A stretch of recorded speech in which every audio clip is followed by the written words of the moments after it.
आज है 10 नवंबर 2021 वेडनेसडे का डे है। अगर आपने मेरा चैनल सब्सक्राइब नहीं किया है तो स्टॉक मार्केट की जेन्युइन इन्फॉर्मेशन पाने के लिए मेरे चैनल को सब्सक्राइब कीजिए। रिलैक्सो फुटवियर्स लिमिटेड के बारे में बात करेंगे। लॉन्ग टर्म इन्वेस्टमेंट के लिए एक बेहतरीन स्टॉक है। इस स्टॉक ने अब तक बहुत ही मल्टीबैगर रिटर्न दिए हैं और आगे भी यह स्टॉक मल्टीबैगर रिटर्न देता रहेगा। रिलैक्सो फुटवियर्स लिमिटेड का हम एनालिसिस करेंगे और अगर आप इस स्टॉक में हर महीने एक सिंगल क्वांटिटी बाई करते हो तो आपको इस स्टॉक से कैसे कुछ सालों के बाद में करोड़ों रुपया बन सकता है। इस स्टॉक में अगर आप लंप सम इन्वेस्टमेंट कर देते हो वन टाइम तो कैसे आपको कुछ सालों के बाद में इस स्टॉक से करोड़ों रुपया बन सकता है, इसको भी हम लास्ट में कैलकुलेट करके देखेंगे। तो एक बेहतरीन स्टॉक है जो पोर्टफोलियो में होना चाहिए और इस स्टॉक में नियमित रूप से हमें थोड़ी थोड़ी क्वांटिटी लेनी चाहिए ताकि लॉन्ग टर्म में हमें बहुत ही अच्छा रिटर्न मिल सके, एक मल्टीबैगर रिटर्न मिल सके। इस स्टॉक का जो करंट मार्केट प्राइस है वो 1398.40 का है, यानी कि स्टॉक 1400 के करीब चल रहा है। अगर हम इसका पास्ट का पुराना प्राइस देखें तो जनवरी 2012 में इस स्टॉक का क्लोजिंग सिर्फ 14 रुपये 51 पैसे पर हुआ था। जनवरी 2013 में इस स्टॉक का क्लोजिंग सिर्फ 41 रुपीज़ 10 पैसे पर हुआ था। ईयर ऑन ईयर बेसिस पे इस स्टॉक में पॉजिटिव क्लोजिंग भी थी। जनवरी 2014 में इस स्टॉक का क्लोजिंग 57 रुपीज़ 70 पैसे पर हुआ था। ईयर ऑन ईयर बेसिस पर इस स्टॉक में पॉजिटिव क्लोजिंग भी थी, यानी कि 2012, 2013, 2014 में एक पेनी स्टॉक हुआ करता था। जनवरी 2015 में इस स्टॉक का क्लोजिंग 164.95 पर हुआ था।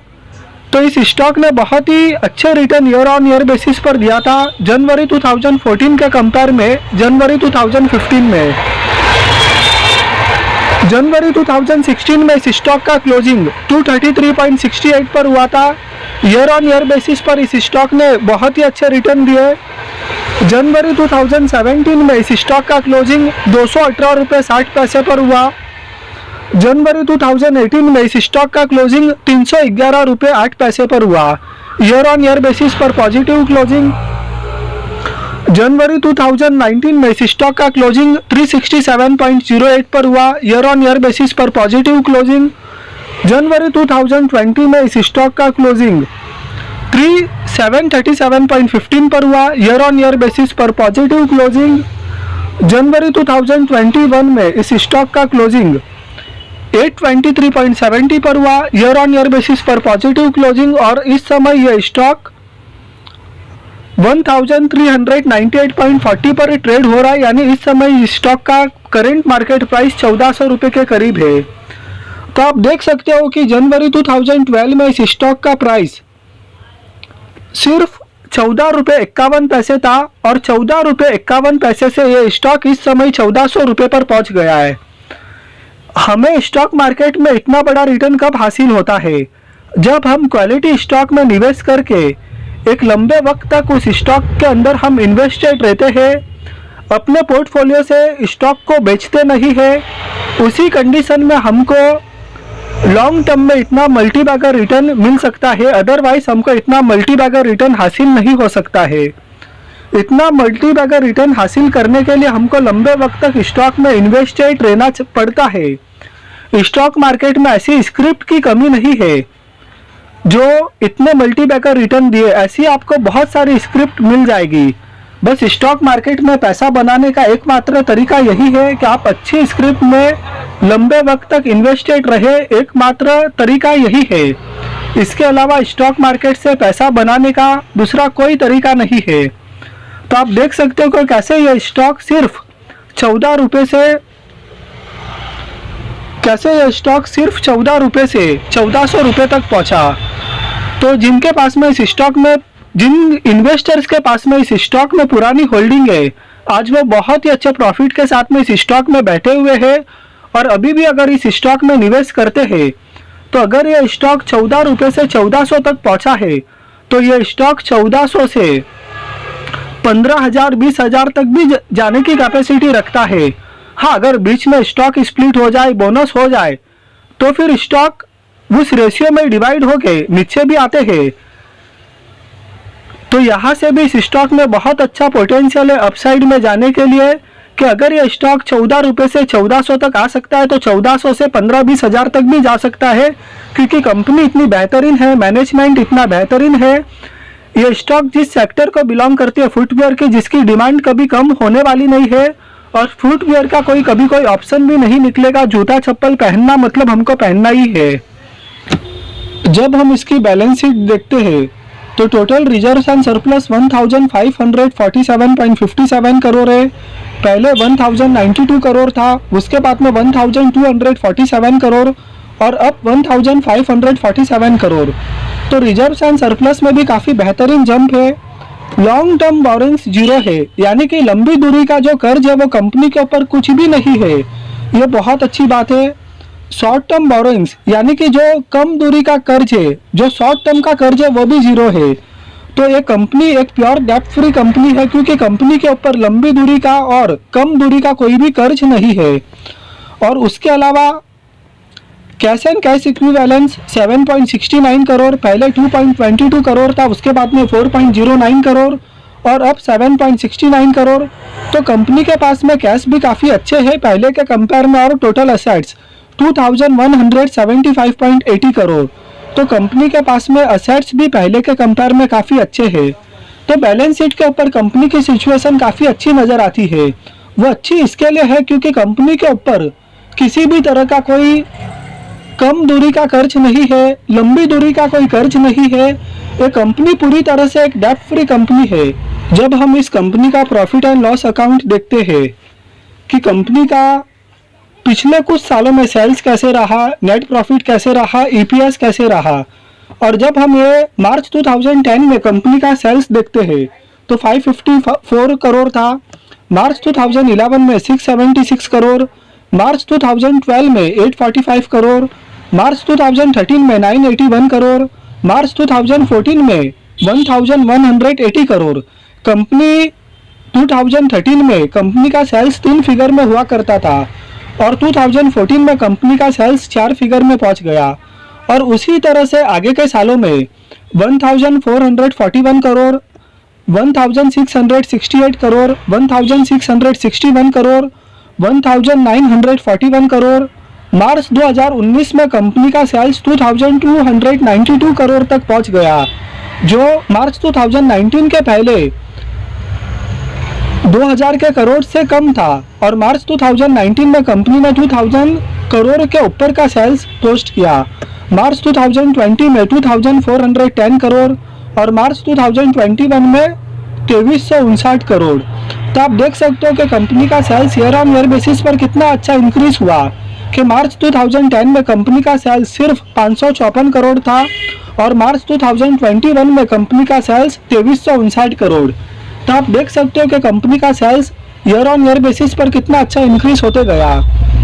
उसी तरह से जो नेट प्रॉफिट है वो मार्च 2010 में 38 करोड़, मार्च 2011 में 27 करोड़, मार्च 2012 में 40 करोड़, मार्च 2013 में 45 करोड़, मार्च 2014 में 66 करोड़ और मार्च 2015 में तो कंपनी का जो नेट प्रॉफिट है वो 3 फिगर में पहुंच गया, 103 करोड़। फिर आगे के सालों में 120 करोड़, 120 करोड़, 168 करोड़, 175 करोड़, 226 करोड़, 292 करोड़। आप देख सकते हो कि कंपनी का net profit year on year basis पर कितना अच्छा इंक्रीज होते गया। मार्च 2010 में कंपनी का नेट प्रॉफिट सिर्फ 38 करोड़ था और मार्च 2021 में कंपनी का जो नेट प्रॉफिट है वो 292 करोड़ तक पहुंच गया। तो कंपनी का नेट प्रॉफिट कितना अच्छा ईयर ऑन ईयर बेसिस पर ग्रो होते गया। उसी तरह से ईपीएस 1.57, 1.11, 1.66, 1.87, 2.74, 4.29, 5.01, 4.99, 6.66, 7.07, 9.11। फिर ईपीएस भी 2 फिगर में पहुंच गया, 11.74, 11.75। तो इस कंपनी का हमने सेल्स देखा, नेट प्रॉफिट देखा, ईपीएस देखा, वो मार्च 2010 के बाद से अब तक लगातार कंसिस्टेंट तरीके से ग्रो होते गया। जब हम इस स्टॉक का शेयर होल्डिंग पैटर्न देखते हैं तो प्रोमोटर्स के पास में 70.92% का स्टेक है। तो प्रोमोटर के पास में इस कंपनी में एक बड़ी होल्डिंग है। वो बड़ी होल्डिंग इसके लिए है क्योंकि प्रोमोटर को कंपनी के बिजनेस के ऊपर विश्वास है। इस स्टॉक के अंदर इंस्टीट्यूशनल इन्वेस्टमेंट लगभग 10.5 से 11% है। इंस्टीट्यूशनल इन्वेस्टमेंट का मतलब है FIIs और DIIs की दोनों की हिस्सेदारी मिला करके, और पब्लिक के पास में 18.35% का स्टेक है। तो शेयर होल्डिंग पैटर्न भी इस कंपनी का काफ़ी बेहतरीन है। इस स्टॉक का मार्केट कैप 34,709 करोड़ है। एक लार्ज कैप की कंपनी है। कभी ये स्मॉल कैप हुआ करती थी, फिर मिड कैप बनी, और आज की डेट में ये स्टॉक एक लार्ज कैप का स्टॉक है। करेंट प्राइस 1394 का है। 52 वीक लो 680 का है, जबकि 52 वीक हाई 1450 का है। प्राइस टू अर्निंग रेशियो 119 का है। बुक वैल्यू 64.70 का है। डिविडेंड यील्ड 0.18 का है। रिटर्न ऑन कैपिटल एम्प्लॉयड 26% का है, जो कि बहुत अच्छा माना जाता है। जब आप profit before interest and taxes को डिवाइड करोगे टोटल कैपिटल एम्प्लॉयड से, तो रिटर्न ऑन कैपिटल एम्प्लॉयड निकल कर आता है, और 26% का रिटर्न ऑन कैपिटल एम्प्लॉयड बहुत अच्छा माना जाता है। रिटर्न ऑन इक्विटी 20.2% का है, जो कि बहुत अच्छा माना जाता है, और फेस वैल्यू 1 रुपये का है। तो फाइनेंशियल पैरामीटर्स पर एक बेहतरीन कंपनी है ये। इस स्टॉक ने पिछले एक साल में 102% का रिटर्न दिया है। इस स्टॉक ने पिछले 3 साल में सालाना एवरेज रिटर्न 52% का दिया है। यानी पिछले 3 सालों में इस स्टॉक ने हर साल 52% का रिटर्न दिया है। इस स्टॉक ने पिछले 5 सालों में 47% का CAGR का रिटर्न दिया है। इसका मतलब कि यह स्टॉक पिछले 5 सालों में हर साल 47% का रिटर्न दिया है, और इस स्टॉक ने पिछले 10 सालों में 55% का CAGR का रिटर्न दिया है। तो इस स्टॉक ने पिछले 10 साल में हर साल 55% का सालाना एवरेज रिटर्न दिया है। तो जो हम SIP कैलकुलेट से कैलकुलेट करके देखेंगे कि अगर हम हर महीने इस स्टॉक में एक सिंगल क्वांटिटी बाई करते हैं, तो हमको एक सर्टेन पीरियड के बाद में कितना हमारा अमाउंट कैलकुलेट होकर आ सकता है, और अगर हम इस स्टॉक में एक लमसम इन्वेस्टमेंट करते हैं तो कुछ सालों के बाद में हमको कितना रिटर्न मिल सकता है, ये जो कैलकुलेट हम करेंगे, तो यहाँ पर जो सबसे कम CAGR का रिटर्न दिख रहा है वो 5 ईयर्स का दिख रहा है 47% के साथ में। तो यहाँ पर जो हम कैलकुलेट करेंगे वो 47% को बेस बना करके हम कैलकुलेट करेंगे। तो यहाँ पर SIP कैलकुलेटर ओपन हो चुका है। इस स्टॉक का करंट मार्केट प्राइस 1400 रुपये के करीब है। अगर हम हर महीने इस स्टॉक में एक सिंगल क्वांटिटी लेते हैं, सिर्फ 1400 रुपये हम इस स्टॉक में हर साल निवेश करते हैं, और हम एक्सपेक्टेड गेन 47% रखें, जो कि कम से कम इसका CAGR का रिटर्न हमने देखा था पिछले 5 सालों में।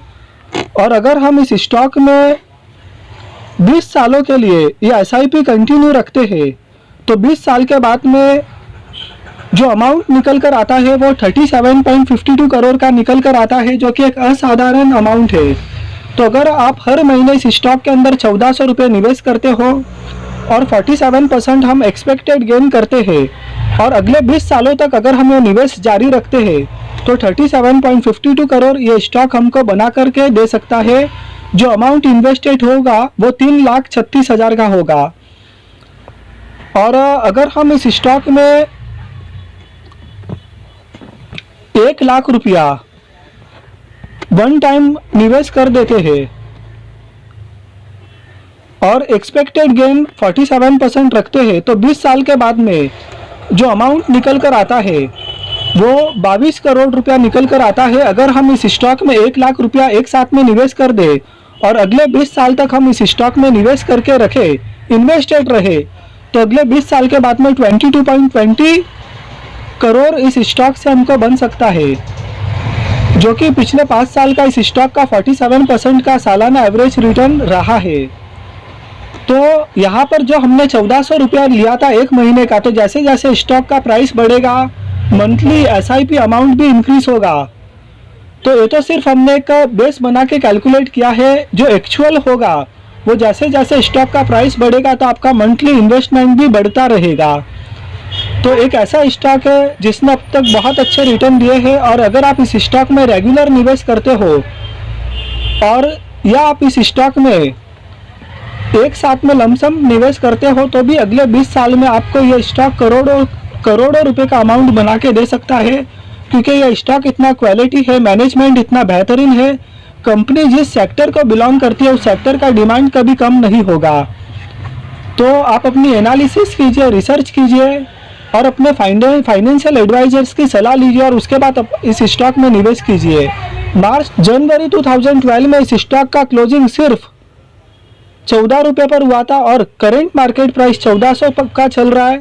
इसके अलावा बैलेंस शीट पर यह पूरी तरह से एक डेब्ट फ्री कंपनी है और ये कंपनी बहुत ही अच्छे ग्रो होते गई कि ईयर ऑन ईयर बेसिस पर कंपनी का sales, net profit, EPS grow होते गए। तो एक काफ़ी अच्छी ग्रो होती गई कंपनी और आगे भी ये कंपनी इतनी ही अच्छी ग्रो होती रहेगी, क्योंकि कंपनी के अंदर पोटेंशियल बहुत पोटेंशियल है। जितने मल्टीबैगर इस स्टॉक ने दिए हैं अब तक, उतने ही मल्टीबैगर रिटर्न ये स्टॉक आगे भी देगा। तो आप अपनी एनालिसिस कीजिए, रिसर्च कीजिए और उसके बाद आप इस स्टॉक में निवेश कीजिए। वीडियो आपको पसंद आया तो लाइक कीजिए, चैनल को सब्सक्राइब कीजिए। Thank you.